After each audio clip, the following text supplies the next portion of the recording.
और पश्चिम बंगाल की हाकिमपुर चौकी से घुसपैठियों को बांग्लादेश भेज दिया गया है। बीएसएफ ने जरूरी कागजी कार्रवाई पूरी करने के बाद घुसपैठियों को बांग्लादेश बॉर्डर गार्ड्स को सौंप दिया। हालांकि अब रोज चौकी पर घुसपैठियों के नए नए जत्थे बांग्लादेश वापस जाने के लिए आ रहे हैं। इस बीच केंद्रीय गृह मंत्री अमित शाह ने सीएम शुभेंदु अधिकारी के एक्शन की तारीफ करते हुए कहा है कि जो घुसपैठी अपने आप जाना चाहते हैं उन्हें सेफ पैसेज दिया जाएगा। अमित शाह ने कहा कि पहचान का अभियान शुरू होने से पहले एक एक घुसपैठी को वापस भेज दिया जाएगा।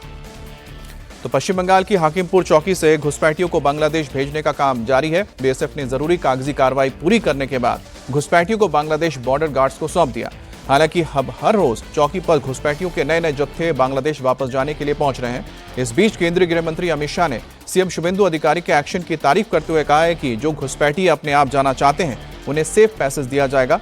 अमित शाह ने कहा कि पहचान का अभियान शुरू होने से पहले एक एक घुसपैठियों को वापस भेज दिया जाएगा। बांग्लादेशी घुसपैठिए बंगाल से वापस जाने लगे हैं। पश्चिम बंगाल में बॉर्डर पर जो कतारें लगी हैं, अब उन्हें बांग्लादेश की तरफ भेजा जा रहा है। हाकिमपुर में अचानक घुसपैठियों की भीड़ उमड़ आई थी, लेकिन बीएसएफ ने बेहद संवेदनशीलता के साथ बांग्लादेश बॉर्डर गार्ड्स के साथ समन्वय किया और अब ये भीड़ कम हो रही है। हालांकि पश्चिम बंगाल में अवैध तौर पर रह रहे बांग्लादेशियों की नई खेप हर रोज बॉर्डर पर पहुंच रही है। गैर कानूनी तरीके से भारत में आए लोग अब इस वक्त बांग्लादेश वापस जाने के लिए यहाँ पर हाकिमपुर चेक पोस्ट पर इकट्ठे हुए हैं। एक के बाद एक पुलिस और बीएसएफ के द्वारा उन्हें लाइनों पर लगाया गया है और इस लाइन के जरिए उन्हें बीएसएफ का चेक पोस्ट के अंदर ले जाया जाएगा और उसके बाद उनका दस्तावेज जो है उनके पास बांग्लादेश का, वो सभी दस्तावेज को निरीक्षण किया जाएगा और उसके बाद उन्हें वापस अपने देश यानी कि बांग्लादेश भेजा जाएगा। तो दिन प्रतिदिन ऐसे ही देखा जा रहा है कि सैकड़ों लोग यहाँ पर पहुंच रहे हैं हर रोज बांग्लादेश वापस जाने के लिए। आज भी वैसा ही छवि देखने को मिल रहा है कि यहाँ पर 100 से अधिक बांग्लादेशी जो कि अलग अलग समय पर भारत में आए थे गैर कानूनी तरीके से, वो वापस जाने के लिए चेक पोस्ट पर इंतजार कर रहे हैं। बांग्लादेश में घुसपैठियों की पहचान का काम तेजी से चल रहा है। कई जगहों पर होल्डिंग एरिया बनाए गए हैं। केवल 19 दिनों में शुभेंदु अधिकारी ने दिखा दिया कि दृढ़ इच्छा शक्ति से इस राष्ट्रीय समस्या का समाधान सरल तरीके से हो सकता है।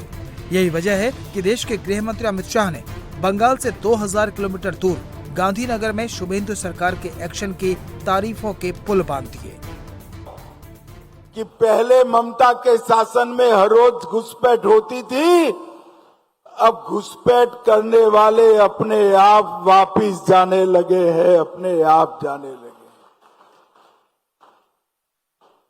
शुभेंदु जी ने, भाजपा बंगाल सरकार ने डिटेंशन सेंटर बनाए हैं,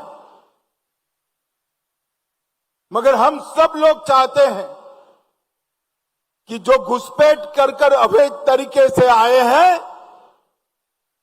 वो अपने आप जहां से आए हैं वहां वापिस चले जाए। अगर वो अपने आप चले जाते हैं तो बंगाल सरकार भी उन पर कोई केस नहीं करेगी, जाने के लिए उनकी सहायता भी करेगी। मैं आशा रखता हूं कि जब अभियान चले पहचान का, उसके पहले ही ढेर सारे लोग अपने आप चले जाएंगे।